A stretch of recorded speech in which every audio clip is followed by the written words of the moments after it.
আমাদের দৈনন্দিন জীবনে সবচেয়ে বেশি যে সমস্যায় আমরা সম্মুখীন হই তা হলো অর্থকষ্ট।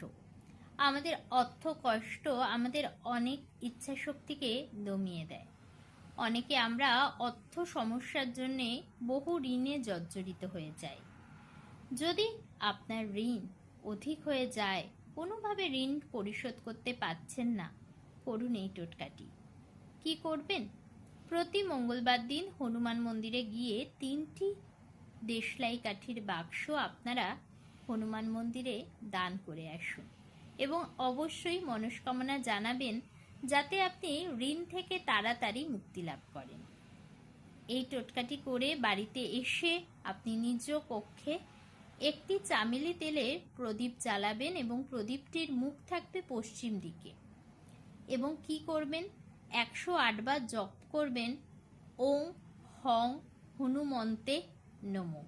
এই মন্ত্রটা 108 বার জপ করার পর মনস্কামনা জানাবেন এবং হনুমান চালিসা পাঠ করবেন।